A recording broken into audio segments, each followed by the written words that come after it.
bagaimana sebuah perusahaan dapat mengelola lebih dari 2.700 karyawan mulai dari proses rekrutmen hingga purna tugas? Halo, kami dari kelompok 8 mata kuliah Psikologi Industri dan Organisasi Fakultas Psikologi Universitas Airlangga.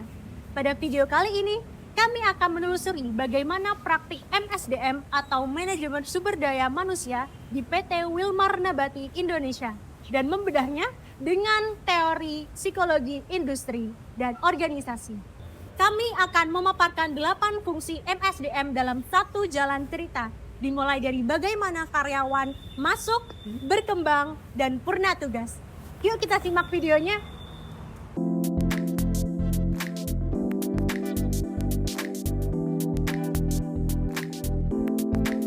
Berlokasi di Gresik, PT Wilmar Nabati Indonesia mempekerjakan sekitar 2.700 karyawan. Perusahaan ini memiliki beragam lini bisnis, mulai dari produk pangan seperti minyak goreng Sania, margarin, dan tepung, hingga produk non-pangan turunan minyak kelapa sawit atau oleochemical derivative, serta usaha lainnya seperti produksi pupuk.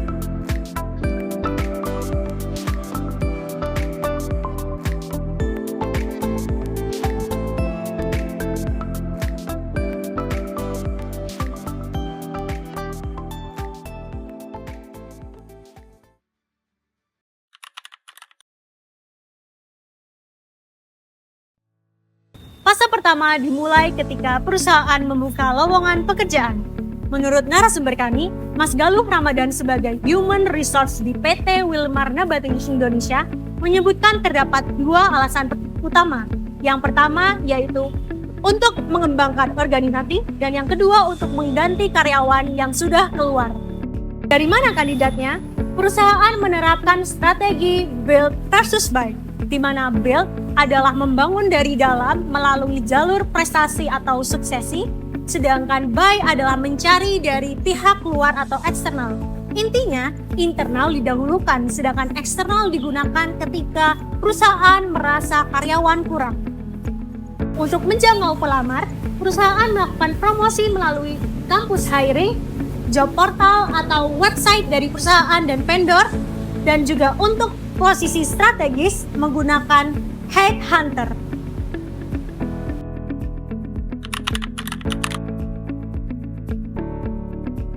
Setelah rekrutmen, tahap selanjutnya adalah proses seleksi.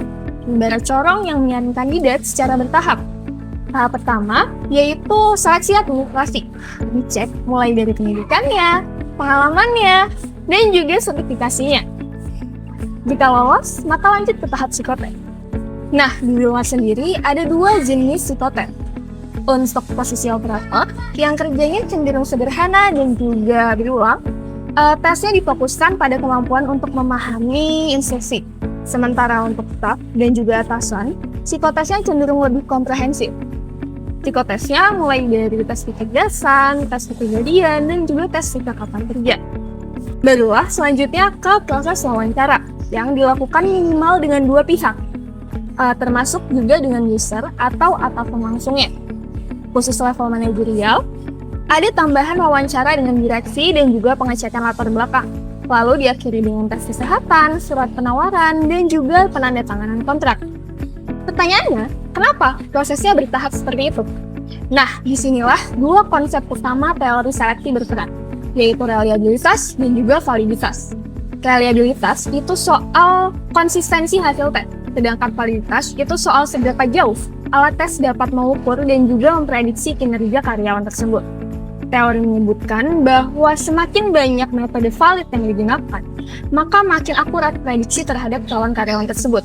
Dan juga makin kecil kemungkinan terjadinya kesalahan pengambilan keputusan. Itulah kenapa Wilmar tidak hanya menggunakan satu tes, tetapi berlapis.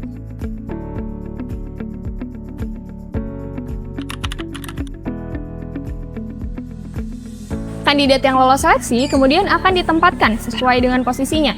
Dasarnya apa? Ya hasil tes tadi. Harapannya, orang yang tepat akan berada di posisi yang tepat. Tapi, prosesnya tidak sampai di situ saja. karyawan baru akan mengalami masa induksi terlebih dahulu. Mulai dari pengenalan umum soal perusahaan dan juga pengenalan khusus di departemennya. Mencakup struktur, target, tugas, dan juga standar keselamatan kerja. Ada satu teori relevan di sini, yaitu Person Organization Fit, alias kecocokan antara nilai pribadi karyawan dengan nilai dan budaya perusahaan. Penanaman core value di masa induksi di Wilmar merupakan upaya untuk membangun kecocokan ini. Teori menyebutkan bahwa semakin tinggi kecocokan ini, maka karyawan akan lebih betah, lebih puas, dan juga kinerjanya akan semakin menjadi lebih baik. Jadi, penempatan di Wilmar berdasarkan kompetensi dan juga kecocokan dilakukan secara bertahap melalui proses-proses tersebut.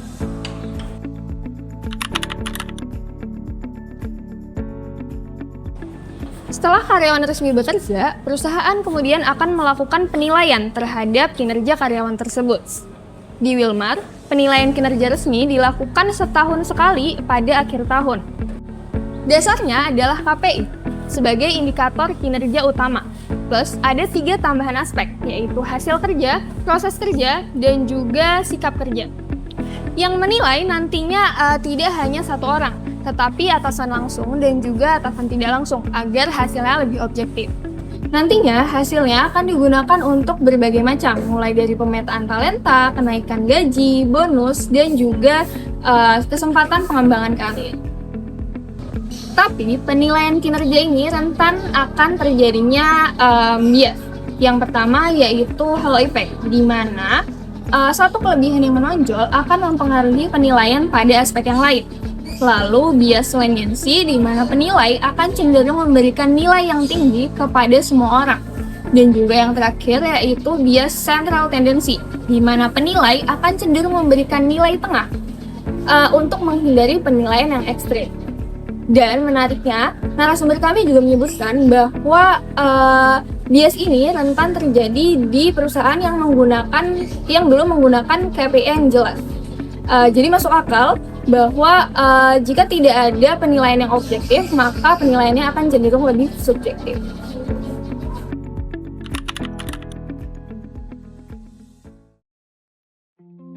Oke, sekarang kita akan masuk ke bagian yang sebenarnya cukup berat, tapi cukup penting juga. Jadi, gimana sih caranya agar setiap karyawan itu tahu bahwa pekerjaan mereka itu berkontribusi kepada tujuan besar perusahaan? Jawabannya adalah lewat manajemen kinerja. Jadi PT Wilmar ini secara sistematis membangun dulu pertama-tama apa tujuan besar mereka. Mereka membentuk sebuah piramida yang di puncaknya itu adalah visi, misi, dan nilai perusahaan. Kemudian PT Wilmar lewat Mas Galuh mengatakan bahwa mereka menganalisis kondisi internal dan eksternal mereka untuk mendapatkan cetak biru strategis atau blueprint strategik. Kemudian untuk kondisi internal sendiri mereka gunakan McKinsey 7S model, dan untuk kondisi eksternal sendiri mereka menggunakan TESPAL untuk mengetahui faktor-faktor sosial, faktor teknologi, ekonomi, dan lain sebagainya. Kemudian setelah didapatkan tahapan-tahapan tersebut akan dimasukkan ke dalam model SWOT yang akan diterjemahkan dalam balance scorecard, yang dimana dari balance scorecard ini kita bisa melihat kinerja dari 4 sisi.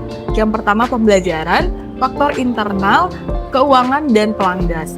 Kemudian dari balance scorecard atau tujuan besar yang sudah terbentuk ini akan diturunkan atau di cascade ke setiap departemen, ke setiap divisi, ke setiap section, dan pada akhirnya akan berlabuh kepada setiap individu. Jadi setiap individu itu bisa tahu bahwa setiap karyawan itu bisa tahu bahwa pekerjaan mereka itu berkontribusi besar ke dalam tujuan besar perusahaan. Oke, sekarang pertanyaan kedua muncul. Gimana kalau misalnya setelah tahapan-tahapan itu dilakukan, karyawan masih belum bisa memenuhi target yang diberikan oleh perusahaan? Jadi berdasarkan wawancara kami dengan narasumber atau Mas Galuh berpendapat bahwa jika karyawan dalam kondisi tersebut, besar kemungkinan mereka sedang ada di dalam 3 kondisi berikut ini. Yang pertama, tidak tahu. Yang kedua, tidak bisa. Yang ketiga, tidak mau. 2 kondisi pertama yaitu tidak tahu dan tidak bisa masih bisa diurus atau dikembangkan lewat program-program yang diberikan perusahaan yang nantinya berurusan langsung dengan HR-nya. Tapi untuk bagian yang tidak mau, itu sebenarnya sudah menyangkut pelanggaran yang nanti akan diurus oleh bagian personalnya. Tapi PT Wilmar Nabati Indonesia ini sendiri menyampaikan bahwa sebenarnya mereka belum sampai ke tahap cascade atau tahapan tujuan besar perusahaan ini belum diberikan langsung kepada setiap individu, masih ke dalam tahap departemen. Jadi mereka masih berusaha tapi sudah membuat atau membentuk kerangka penyusunan tahapan-tahapan untuk memberikan tujuan perusahaan dengan baik.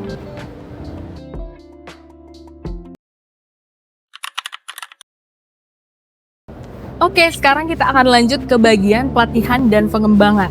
Jadi pada dasarnya setiap karyawan itu memerlukan yang namanya pelatihan dan perusahaan akan mendorong mereka untuk melakukannya walaupun mereka sudah masuk atau bergabung ke dalam satu perusahaan.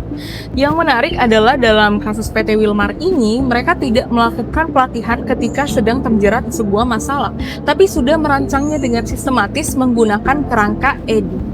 Kemudian dalam kerangka EDI ini yang perlu kita bahas adalah yang namanya tahap pengembangan pelatihan atau Training Needs Assessment. Yang dimana dalam tahapan ini menyatakan bahwa sebelum melakukan sebuah pelatihan harus dianalisis dulu ketiga faktor. Yang pertama adalah faktor organisasi, faktor tugas, dan ketiga faktor individu. Faktor organisasi yaitu organisasi harus tahu mengapa mereka melakukan sebuah pelatihan. Yang dimana pada kasus ini yaitu PT Wilmar, mereka melakukan pelatihan karena mereka ingin melakukan ekspansi perusahaan yang berarti mereka membutuhkan karyawan-karyawannya itu untuk mempelajari atau memiliki skill baru atau pengetahuan baru. Yang kedua adalah level tugas yang dimana sudah dilakukan pelatihan secara rutin di setiap departemen. Dan yang ketiga adalah level individu di mana pelatihan-pelatihan dilakukan untuk individu-individu yang dianggap bertalenta atau memiliki kompetensi yang khusus. Untuk pelatihan individu ini dilakukan secara komprehensif, jadi tidak dalam PT Wilmar ini sendiri kan memiliki jumlah karyawan yang cukup banyak ya, sekitar 2.700, dan itu tidak mungkin diberikan pelatihan yang sama dan tidak mungkin diberikan kepada setiap orang. Jadi hanya individu-individu yang mungkin dianggap kompeten atau yang layak untuk mendapatkan pelatihan yang komprehensif yang akan diberikan. Kemudian bagaimana perusahaan bisa tahu bahwa pelatihan yang mereka lakukan sudah berjalan dengan efektif atau berhasil? Jadi untuk PT Wilmar sendiri mereka menggunakan model evaluasi 4 tingkat, yaitu berdasar dari reaksi peserta, pengetahuan yang bertambah, perubahan perilaku, dan dampak ke hasil. Jadi untuk standar evaluasinya menggunakan yang level 2, yaitu dari tes sebelum dan sesudah atau pre-test dan post-test. Kenapa tidak menggunakan level 3 dan 4? Karena effort yang dikeluarkan untuk evaluasi level 3 dan 4 ini cukup besar, sehingga mungkin mengeluarkan biaya atau tenaga yang lebih besar lagi. Dan intinya adalah pelatihan yang dilakukan oleh PT Wilmar ini sendiri menurut kami sudah cukup sesuai dan sudah cukup relevan dengan kebutuhan perusahaannya. Jadi walaupun memang untuk evaluasinya belum memerlukan atau memberikan effort yang besar, tapi sudah bisa merancang sebuah pelatihan yang sesuai dengan kebutuhan yang diperlukan oleh perusahaan.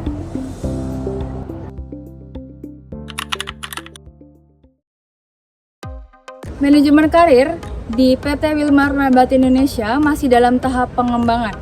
Yang sudah dijalankan secara baik adalah mengenai succession management, yaitu sistem yang mengatur mengenai pengganti dari posisi manajerial yang sudah mendekati masa pensiun. Pendekatannya adalah menggunakan replacement table chart, di mana para job holder yang akan pensiun dapat memilih 2 kandidat Dan pada top manajemennya dapat memilih satu kandidat berdasarkan pada talent mapping. Nantinya, perusahaan juga akan melakukan pelatihan yang terstruktur sesuai dengan kebutuhan organisasi. Hal ini sesuai dengan teori dari career development, di mana organisasi atau perusahaan bertanggung jawab secara aktif dalam mempersiapkan individu dalam menjalankan posisi yang baru. Tantangan terbesar dalam hal ini adalah menjaga objektivitas dalam menentukan suksesor. Bias like and dislike sangat mungkin terjadi. Maka dari itu, perusahaan menentukan atau menetapkan penilaian yang berlapis, yaitu dengan psikotes, analisis performa, dan juga penilaian kompetensi.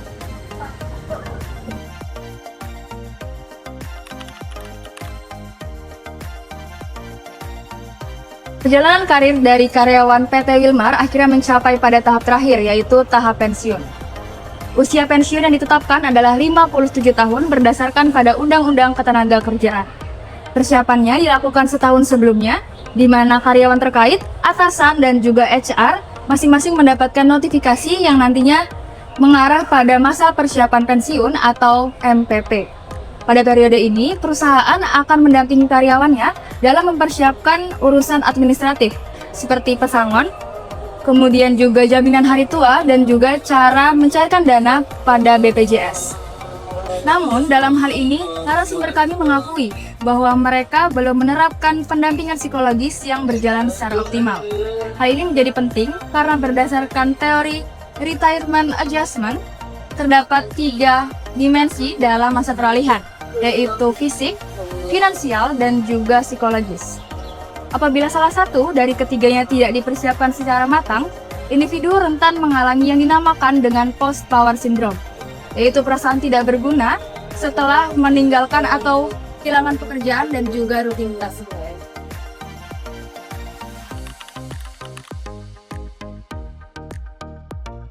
Perjalanan karir karyawan mulai dari rekrutmen sampai dengan masa pensiun, praktik dari PT Wilmar Nabati Indonesia telah selaras dengan teori-teori seperti rekrutmen yang terencana, kemudian proses seleksi yang berlapis, penilaian kinerja berdasarkan KPI, dan juga pelatihan yang terstruktur. Namun, ada beberapa hal yang masih dapat ditingkatkan. Yang pertama, mengenai target kinerja yang masih dilakukan sampai ke level departemen, bisa ditingkatkan mencapai level individu. Kedua, mengenai manajemen karir, bisa dilakukan lebih transparan dan menyeluruh. Dan yang ketiga, mengenai program masa persiapan pensiun, bisa diperkaya dengan konseling psikologis. Secara keseluruhan, PT Wilmar Nabati Indonesia merupakan contoh dari perusahaan yang memiliki MSDM yang cukup matang, sekaligus menjadi bukti bahwa teori psikologi industri dan organisasi benar-benar bekerja di lapangan.